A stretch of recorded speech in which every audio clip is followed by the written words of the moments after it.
She said she was too tired to celebrate my birthday, then posted a rooftop photo with the caption, "Glad I spent tonight with people who matter." I called and said, "It's okay, I had a surprise gift for you. Maybe I'll just return it." She showed up at my door 20 minutes later, smiling, only to find I wasn't home and a note taped to the door that read, "Welcome home, cheater." 17 missed calls later, she's still outside. You know that sinking feeling when you realize the person you've been with for 2 years isn't who you thought they were? That moment when everything clicks into place and suddenly all those little things that never quite made sense finally do? Yeah, that was my Tuesday night. For context, I'm Alex, 32. My girlfriend Rachel, 29, and I have been together just over 2 years. We've maintained separate apartments, enjoying our independence, while still spending most weekends together. Things had been mostly good, the usual ups and downs, but nothing major. At least that's what I thought. Tuesday was my birthday. Nothing milestone, just turning 32. I'm not big on celebrations, but Rachel had mentioned doing something small, just the two of us. I made a dinner reservation at this Italian place we'd been wanting to try. Nothing fancy, but nice enough for a birthday dinner. Around 4 p.m., Rachel texted, "Hey, I don't think I can make dinner tonight. Work emergency, plus exhausted." Rain check? Disappointed but understanding, I replied, "No worries. Everything okay at work?" "Just the usual drama. Sorry about your birthday. We'll celebrate this weekend, promise. Love you." I canceled the reservation, ordered takeout instead, and settled in for a solo birthday evening. A few friends texted birthday wishes, including my buddy Chris, who's been my friend since college. He and Rachel never quite clicked. Not hostile, just different wavelengths, but they maintained a polite relationship for my sake. Around 9 p.m., as I was halfway through a movie and some pad thai, my phone pinged with a message from Chris. "Dude, I thought you were having dinner with Rachel tonight?" My girlfriend just sent me this from her Instagram stories. Attached was a screenshot of Rachel's Instagram story, a group photo on some rooftop bar downtown. She was front and center, cocktail in hand, looking anything but exhausted. The caption read, "Glad I spent tonight with people who matter." People who matter. On my birthday, after canceling on me claiming exhaustion, I sat there staring at that screenshot, takeout container cooling in my lap, as everything began to slot into place. The increasing cancellations over the last few months, the defensiveness when I'd ask about certain friends, the way she'd position her phone away from me when texting, the work events that somehow never had photos. Chris followed up, "Sorry man, Jenna just saw it and thought I should know. Rachel Limited, who can see her stories a while back. Jenna's still on the approved list, I guess." That explained why I hadn't seen it myself. Rachel had apparently curated her social media so I wouldn't see certain posts. How long had this been going on? Instead of firing off an angry text, I decided on a different approach. I called her. She picked up on the fourth ring, loud music and voices in the background. "Hey, everything okay?" She was practically shouting over the noise. "Yeah, just checking in. How's the work emergency going?" I kept my voice casual, curious. "Oh, we just wrapped up. I'm about to head home and crash." The music seemed to get quieter, like she was moving somewhere less noisy. "That's good. Listen, I'm sorry about dinner. It's okay, really. I had a surprise gift for you, actually. Something I've been planning. Maybe I'll just return it." "A gift? For me? But it's your birthday." She sounded genuinely confused. "Yeah, well, it was something special. Doesn't matter now." There was a pause, then with audibly renewed interest. "What kind of gift?" "Nothing important. Get some rest, you sound tired." I hung up before she could respond. 8 minutes later, she texted, "What was the gift?" I didn't respond. 12 minutes after that, "I'm actually feeling better now. Could I come over?"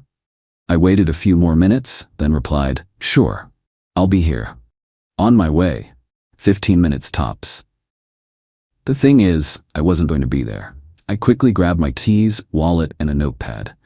I wrote a simple message, taped it to my front door, and left through the back entrance of my building just as an Uber pulled up out front. Perfect timing. From my car parked around the corner, I watched Rachel get out of her Uber, practically bouncing with anticipation. She didn't look tired at all. She was wearing a dress I hadn't seen before, makeup perfect, hairstyled. Coming straight from a work emergency, right? She walked up to my door, noticed the note, and froze. Even from a distance, I could see her expression shift from excited to confused to horrified as she read the words I'd written. Welcome home, cheater. Yes, I saw the Instagram post. People who matter? Guess I know where I stand now. Don't bother explaining. Your stuff will be in a box by the door tomorrow. Enjoy the rest of your night with people who matter. She immediately started calling me. I silenced my phone and watched as she pounded on my door, peering through windows. After about 10 minutes of this, she sat down on my doorstep, still calling repeatedly, then alternating with texts. It's not what you think. Please let me explain. You're completely misunderstanding. Just answer your phone. This is ridiculous. Over an Instagram post. I started my car and drove to Chris's place, where he'd already offered his couch for the night. By the time I arrived, I had 17 missed calls from Rachel, and about twice as many texts, each more desperate than the last. The next morning, I woke up to another dozen missed calls and a novel's worth of texts. The most recent, I'm still outside your apartment. It's 6 a.m. Please talk to me. Part of me felt a twinge of guilt. Had I overreacted to an Instagram post?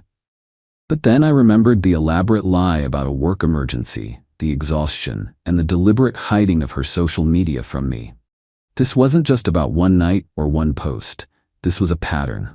I texted back once. Go home, Rachel. I'll contact you when I'm ready to talk. She replied instantly.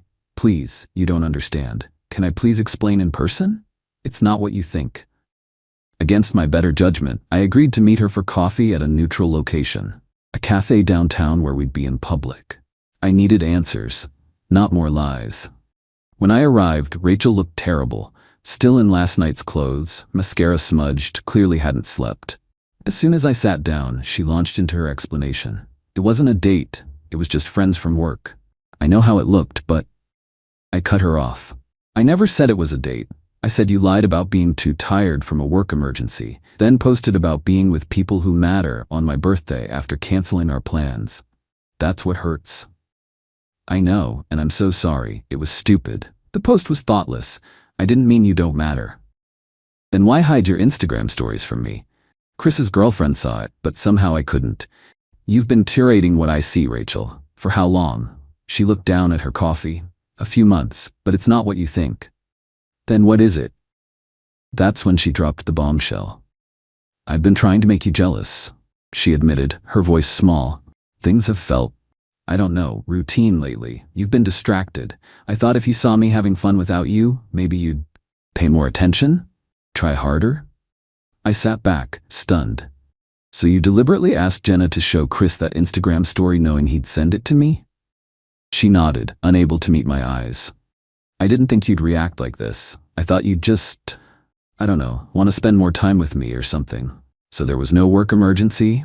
You lied about being tired so you could go out on my birthday, post about it where you knew I'd eventually see it, all to manipulate me into trying harder? When you put it like that, it sounds awful. Because it is awful, Rachel. It's manipulative and childish. If you felt neglected, you could have talked to me like an adult. I tried. You always say everything's fine. And this was your solution? Lying and manipulative games? I shook my head. This isn't how healthy relationships work. I know. Tears were streaming down her face now. I messed up. I didn't think it through. But I love you, Alex. Please don't throw away 2 years over one stupid mistake. It's not just one mistake though, is it? You've been doing this for months by your own admission. Creating fake drama for, what? Attention? To test me? I stood up. I need some time to think about this. All of it. As I walked out, she called after me. What about the gift? Was there really a surprise gift? I turned back. No, Rachel. There was no gift. That was a test. One you failed spectacularly.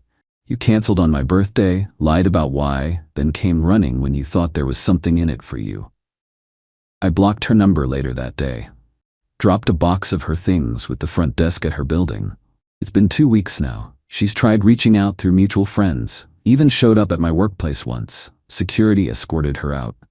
Yesterday, I received a handwritten letter in the mail.